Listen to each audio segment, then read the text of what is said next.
The Education Channel and the Naples Alliance for Children are pleased to present a special TV program designed to offer strategies for effective parenting. The show features child development experts and it spotlights important topics parents may be dealing with. Now, here's Myra Spairo.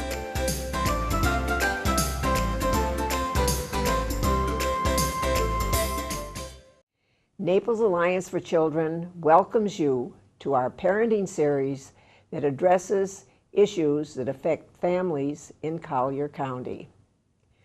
Today, we're talking about life after suicide. My first guest is Bob Riley, Co-Facilitator of Project H.U.G.S here in Collier County. In the second half of the show, we'll have Angela Larson, who is the Victim and Senior Advocacy Unit with the Senior Victim and Advocacy Unit for the Collier County Sheriffs Department.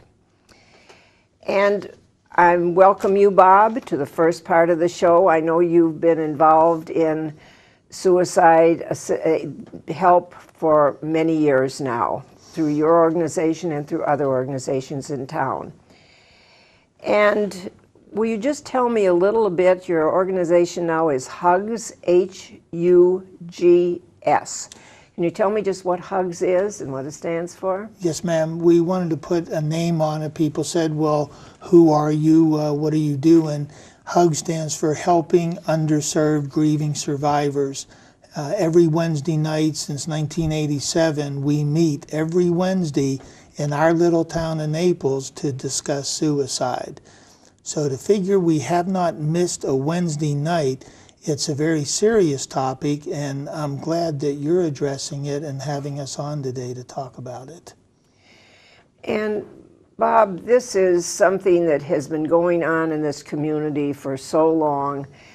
A lot of times we don't read about it in the media, or we read about it in the media, but you are there to help people, along with some other organizations in town, which we'll mention later.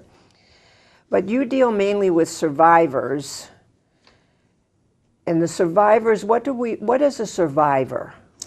Somebody that is surviving a horrific tragedy, and in our world that is suicide. Being the only support group in our town, people find us through many different avenues, but when they do, when I say like it, they enjoy being able to sit across from another human being that has experienced a suicide, and somebody can say to them, I know exactly how you feel. And that would be parents, relatives, friends of someone Absolutely. Who took their life through suicide. Yes, ma'am. Now, just what is suicide? Do you commit suicide, or what? What is suicide? There's so many ways of talking about it. You know, for the first 4 years that we started the group, we came across the phrase died of and died by suicide. You commit arson, burglary, murder, incest, rape, felonies, assault. However, all of those, you're going to jail. When someone, as the old terminology says, commits suicide, it is a result of a brain chemical imbalance. When we found a new phrase, people have come into the group, only gotten that phrase, and never came back, because there's a level of comfortability when people talk about the loss of their loved one. That committed phrase is very hard and harsh. So we kind of dial it down and put it in the normal list of died of a heart attack, died of cancer. We don't commit cancer, we don't commit heart attack, so it helps to normalize a very abnormal death. And I think that is just really bottom line, that when you hear of something, you do not commit. You commit a crime. Absolutely. You do not commit suicide. Right. There's another way people die on the planet. And now, first off, what are the warning signs for people who are on the verge of taking their life through suicide? This is a very convoluted topic, because in a number of families, and I won't say the majority, because we've had so many people come into the group that never got any sign whatsoever except having the news that somebody had taken their life. However, somebody that has and been showing signs of depression, isolation, giving away things, when you know that those things are out of the norm, it pays attention. It's worthy enough to pay attention to what they're saying, what they're doing, what they're not saying, and what they're not doing. So the list of warning signs, there is a long list. However, when people are working with depression and all of a sudden you think it lifts and they're fine, they could have made the decision to die and all the pressure's off. So now we need to be watching them closer. Warning signs, very difficult. I've lost 25 friends, associates in my life, and not the first one did we have any indication that they were dealing with anything. And I think that was in the news, Robin Williams, who Yes. had everything to live for. Everything. And this I also heard from a young girl one time in school, that was in school. She said she had good grades. She was wonderful. She was always happy. Right. But not always. Not always. And for survivors, when they come in the group, especially when their loved ones seem to have everything like you're just talking about, how is it that somebody could have everything and still not feel enough? Now, is it the family? Sometimes families feel that they should have done something, that it was their fault. Right. Just what are the effects on the family itself? How do they feel when all of a sudden this happens? Well, the other facilitator, Marcia, that also works the group, she had lost a daughter to suicide. And her thoughts are, I'm a mom.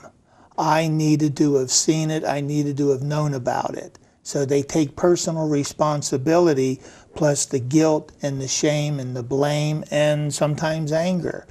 But they take it as a personal responsibility issue until they can get into a group and learn what really helps a survivor move forward in their life.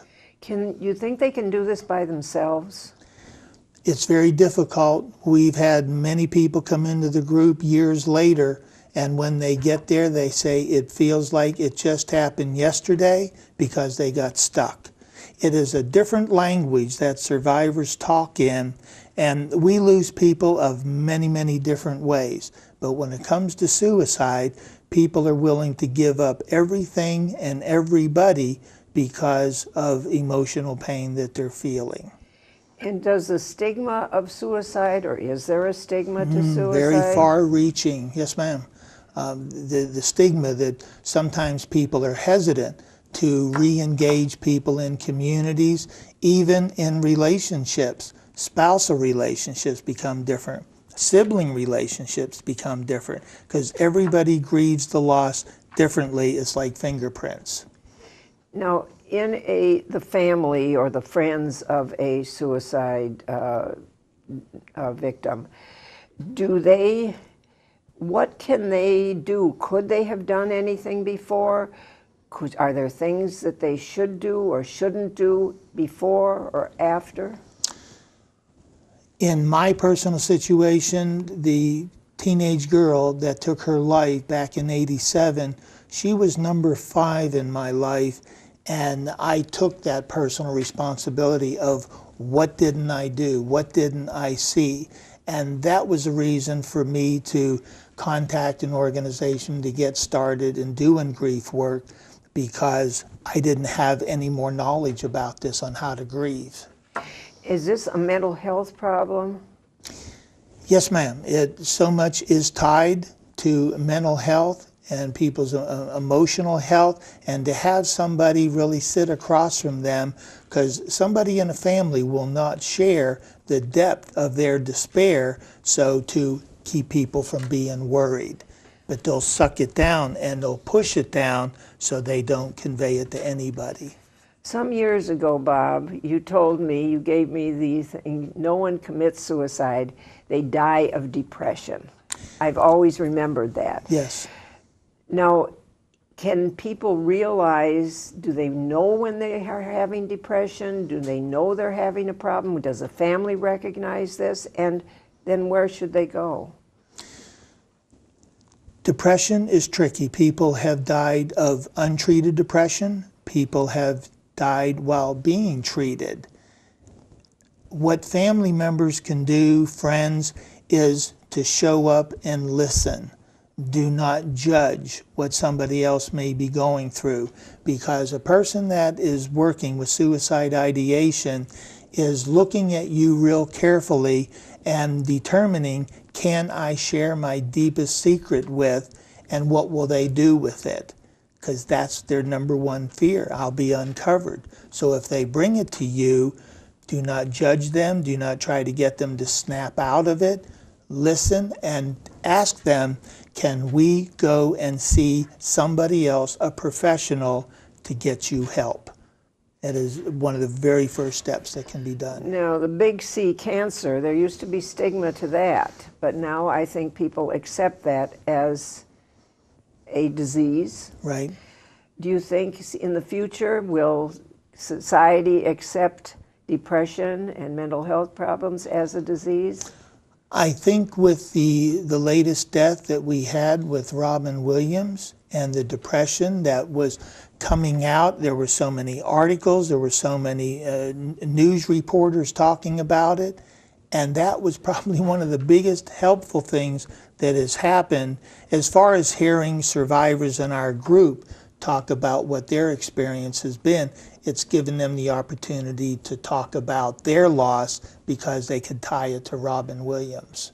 And so that your advice would be for families, for people who have loved ones, who have depression, maybe talk about suicide, right? That they go see professional help. If a family member, a friend, anybody that is considering suicide brings that to you, if they're not saying the word, use the phrase. Are you thinking about hurting yourself, killing yourself? The person that is dealing with this issue will feel very comfortable that you feel comfortable in addressing it. So as we wind this part down, which goes very, very fast, Sure does. and I know that at the end of the program we'll have the numbers that people can reach you. If you have one message you want to give to the listening public. I think over the years, with as many people that have come through the group, it has taught Marcia and I of how we need to respond to new survivors coming in, other people that are not part of our group, is not to judge. If somebody has had a suicide, somebody has had a suicide, they've had other deaths, it is what it is. Help them to get the right help and let them know you'll be there. And in the next half of the show, we'll have our guests then will tell us what help there is available in the community and how you can access it. And we'll see you in just a few minutes. The Naples Alliance for Children program will return.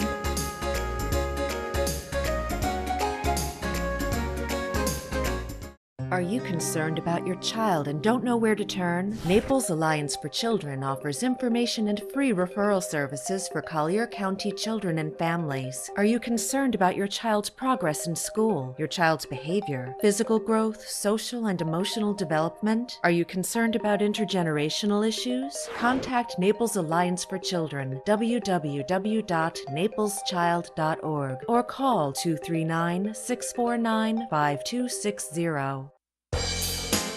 The Education Channel, always giving you a close-up look at our students.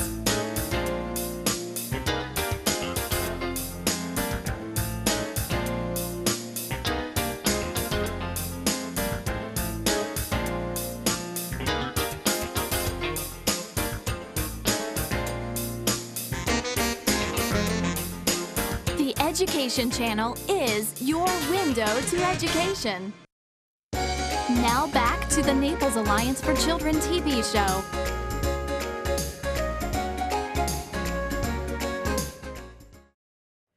Welcome back as Naples Alliance for Children presents Life After Suicide. And my guest in the second half of the show is Angela Larson, who is the Victim and Senior Advocacy or advocate, let's just say you're the advocate for the Collier County Sheriffs Office.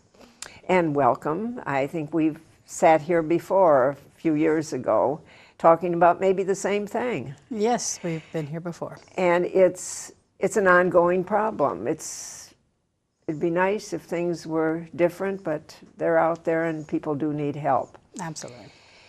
And Angela, just what do you do in just a few sentences at the Sheriff's Office?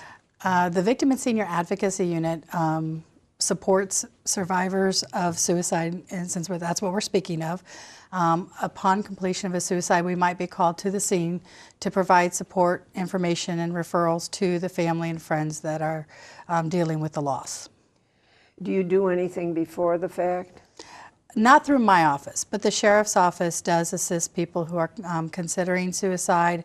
If they were to call 911, they would get assistance. Okay, so 911, you wouldn't be answering, but the Sheriff's Office Absolutely. would be answering for that and, Of course. and offer help. I'm just you do other things too. You have other hats. Can you just tell me what other hats you have? Well, with the senior advocacy side, we assist seniors in various issues, whether it's abuse, neglect, or exploitation. But it's all about advocacy. It's all about being there for the community, for the citizens of Collier County, and assisting them through whatever crisis they might be going through at that time. Okay, let's get practical. Okay. Someone calls. They call 911. They're calling the Sheriff's Office.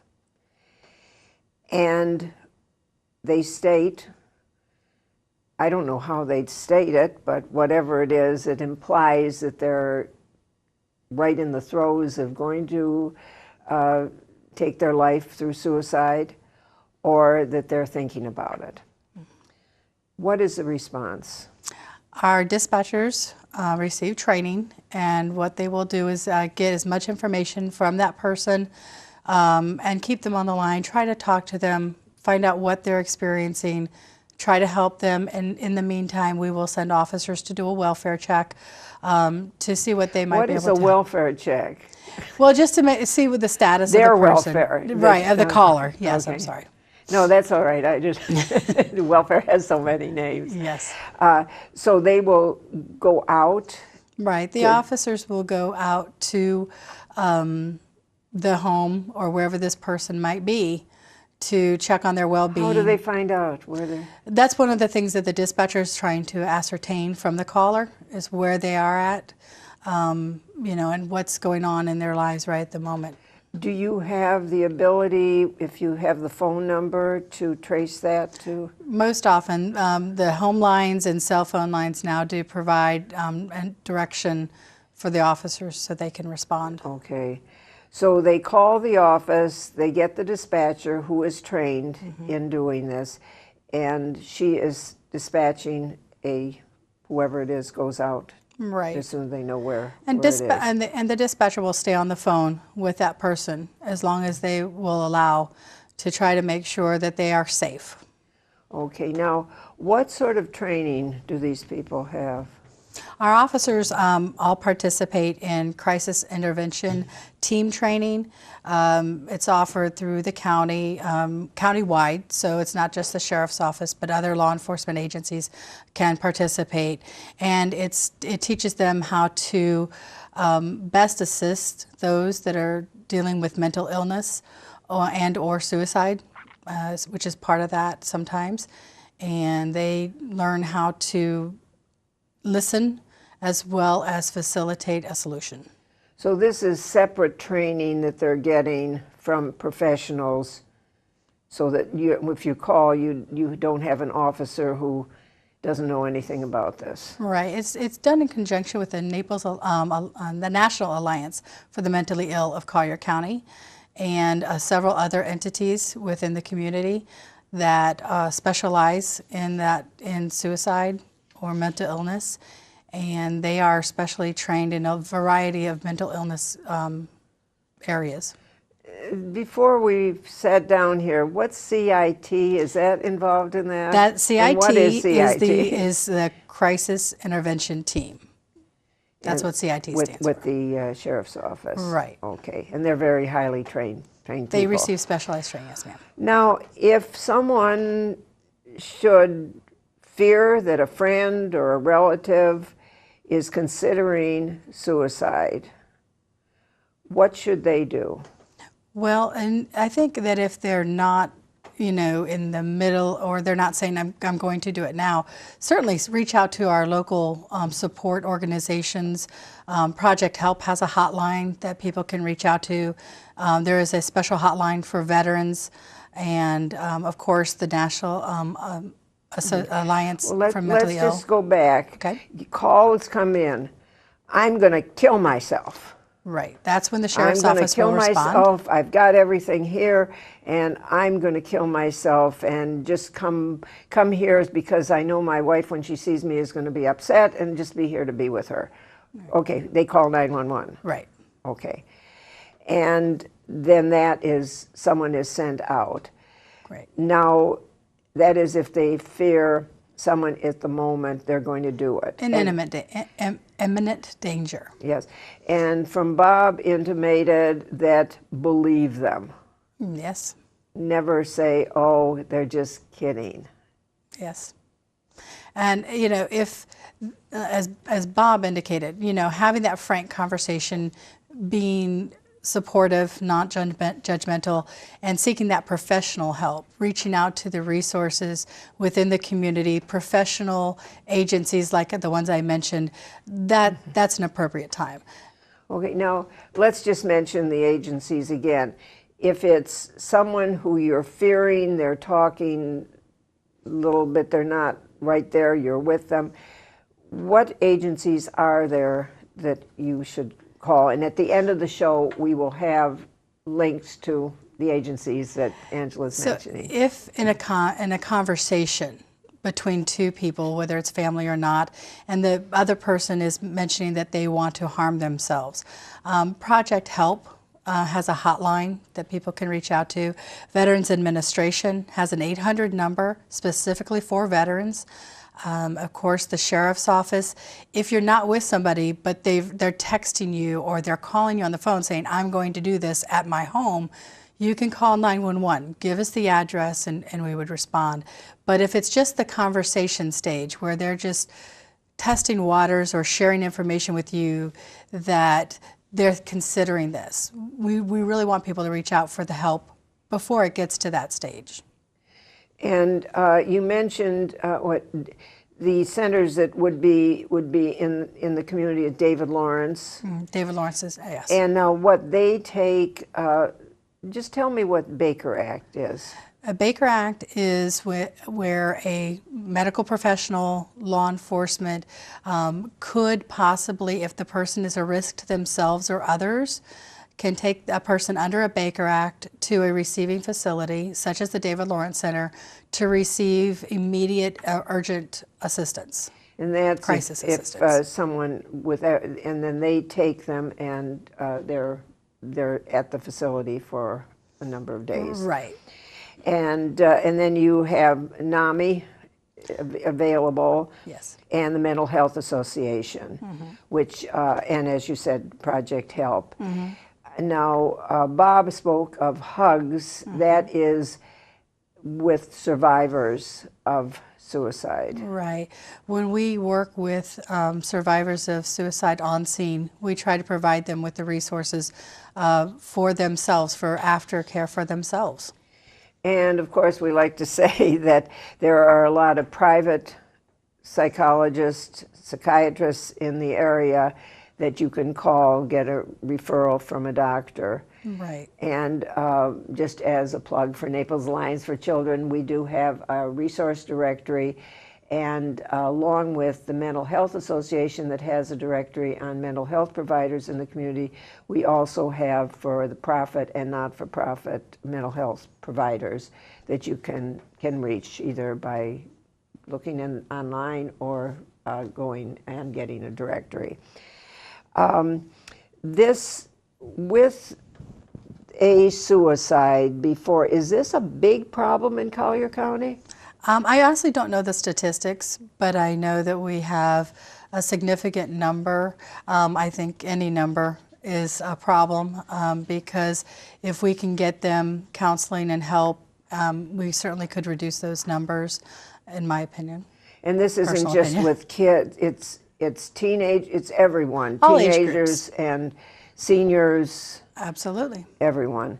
I know I looked up some statistics after, and they said only 10% of the people who attempt suicide will go and complete it.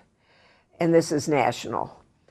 But of that 20%, the 80% of those who do not die of the suicide will attempt again. Not always, but they can attempt again.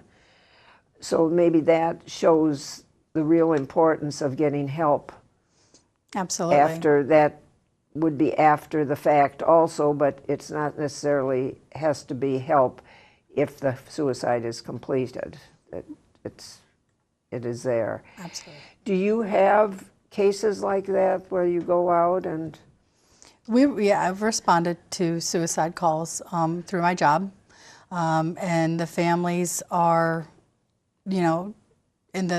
trying to just understand what happened and trying to figure out how to go on. They go through the normal grief process of guilt, remorse, anger, fear, all those normal responses as any death.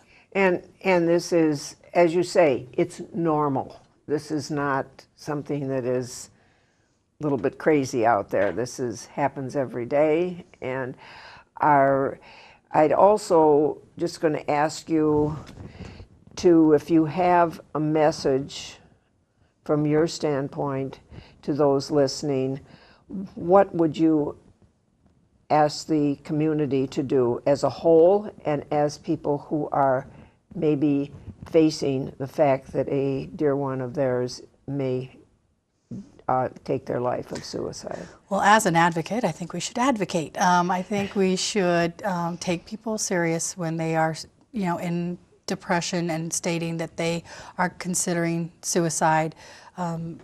Reach out, help them find the help that they need through the resources that you've mentioned and that we're going to have on the show, printed at the end of the show on the screen. And just to know that there is help out there and people can overcome the thought of suicide and go on to lead very successful lives if they get help. Well, thank you very much. And just to say again to everyone, a mental health disease is not any different than cancer, a common cold, whatever it is. And there's something you can do about it by reaching out and seeing the professionals, as you did with any other disease. So thank my guests today, Bob and Angela, and we'll see you next time.